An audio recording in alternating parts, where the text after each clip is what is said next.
Oh, my earliest memory of Merle Haggard? Well, my dad and he were close friends. So he was always around in the ancillary field of my vision, I guess, periphery of my vision. But I have some really good memories. I have one really cool memory of being a kid in Lake Tahoe, and he was playing at one hotel. My dad was playing at another hotel, and we went to his hotel room after their shows, and he had all these people hanging around in the hotel room, and they were listening to a cassette of the show they'd done that night, and they were all over here probably drinking or whatever else, and just listening to themselves. But Merle was kind of disengaged from that and talking to us, and then they just started passing the guitar around and playing songs, and my stepmom said, I know it's dumb to ask for this particular song, but would you do Silver Wings? Because it's just my favorite ever. So Merle just sat there and sang his Silver Wings in the Tahoe hotel room. Yeah.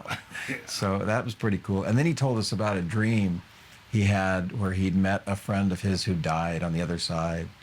And he was telling us all about that dream and stuff. So I guess that's one of my earliest Merle memories. What do you remember about that dream? That somebody that he knew, and I wish I knew who it was because I probably should have known who it was, but I was young, I was a kid, so I don't know what's going on. But he said this guy, I think he'd said the guy was, unhealthy in life or missing limbs or something. But he said in his dream he had met this guy on the other side and he was whole, and he was in totally good health and stuff. And he was telling my dad about that dream. I mean, he and my dad had a lifelong friendship, and they had some really cool stories and stuff.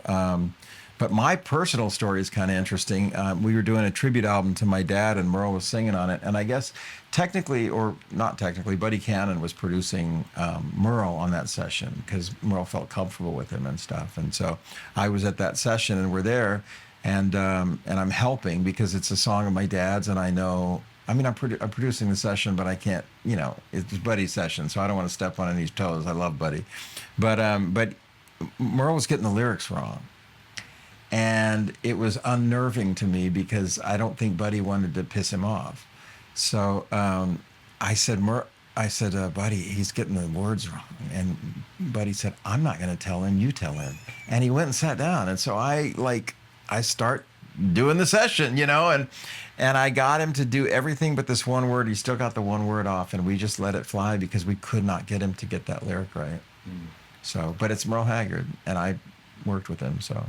Oh, yeah, he was so nice, and he loved my dad so much. And I have an interview I did with him where I interviewed him for a video interview, and he just was nothing but complimentary. He had some cool stories about my dad that he told, and he just loved my father, and he was very kind and very sweet to me, and just a nice guy. Did your dad ever share any memories of Merle, any stories about them running together? Yeah, probably several, but the one thing he said one time, and it really stuck with me, is he said some part of Merle never got over prison. He just never got over prison. And I think I can see that in his eyes, you know what I mean? I bet not many people do get over prison. No, I guess not. He had a rough start. Your dad had the hotel. Mm-hmm. Can you tell people about that? Because I think that's an interesting little piece of Nashville history there. Yeah, the King of the Road Hotel, which later became the Clarion. I think it's a Holiday Inn now. It changes, but it's down there by Nissan Stadium. And it's a gray hotel, and it's near the highway. And you can see it from 65. And it has two what look like castle towers, like modernized castle towers on each side. And where it said KR, King of the Road, in the early 70s, and it was the place to hang out. They had a nightclub on the top floor with windows all around. It's still there, but it's empty. But there are windows all the way around that you could see the whole city. And there was a nightclub up there with a stage and music, and all the cool people hung out there. There was a VIP hotel suite off of the club on the top floor. And it had a queen-size bed suspended from the ceiling by chains. And so the whole bed would swing like that. Was that your dad's idea? Probably. I don't know. But the whole hotel was just very, 70s idea of the future, futuristic, cool. This was my dad's idea, and it was a precursor to, mini bars in the room. There was a coin-operated vending machine in every room. And they would serve snacks and sodas. And you had to put coins in, but they were in every room. Wow. Yeah. I saw a picture of Neil Young, a 70s Neil Young, holding up a keychain. Keychain from their King of the Road Hotel. Yeah. Do you remember, was Neil around your dad very much back then? I don't remember him ever being around. Just a random picture? Yeah. Okay. I mean, the only time I ever met him was at Farm Aid one time. But no, I don't remember him being around my dad. I think he was just staying at that hotel. Is this the hotel that has a guitar-shaped pool in it? No, that's the Spence Manor. That's down off of... I always get 16th and 17th confused, the parallel streets, 16th Avenue, the Spence Manor Hotel. Elvis used to stay there. Okay. We stayed there, and they have a guitar-shaped swimming pool. There's one that's that I think you're talking about that's like right off of 65, between 65 and the stadium, like kind of next to where the Gerst House was or whatever, that I went in. A friend of mine was staying there, and they had me in to see a guitar-shaped pool in there. But that was not the King of the Road, that one there? Well, I don't know if they have I don't think they have a guitar-shaped pool. Maybe they have an indoor pool. Yeah. Is that the one? I thought it wasn't like a huge thing, but it was. Might be. See, this is that moment in my life when I'm very sure of something, and then somebody goes, "I don't know," and then I completely doubt it. Well, I don't know. I've walked through there a couple of times since it's been other configurations.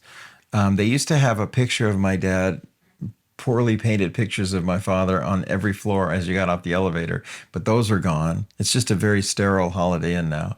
But there is a mural of country stars by the indoor pool where, and my dad's in that mural, but I forget if that pool was guitar shaped. But that place is a piece of history, though. That there are a lot of cool things happen there. I remember stories of Burt Reynolds being there. They shot the movie Nashville there with Robert Altman's movie. Oh, really? They all through that movie they're talking about, let's go hang out at the King of the Road. We're going to go to the King of the Road, and they filmed it in that club.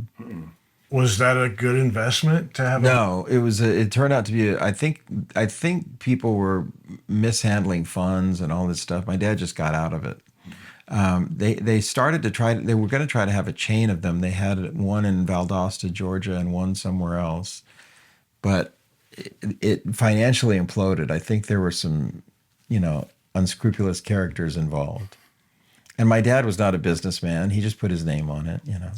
Just think about that. Somebody from the music business said there were unscrupulous people involved. Right, exactly. They're only unscrupulous if it happens to me. No, I don't know. No, yeah, that was people your dad must have crossed paths with in his life. To say someone's unscrupulous, that probably says something. Sure. Yeah, I think it was a mishandled financial adventure, but I don't know. Right. I was a kid. I don't know all those stories. But that was the first time I was exposed to the Grand Ole Opry, and that was the era that we would come here, and my dad would do business here, and I got to see old Nashville, old cool Nashville. Yeah.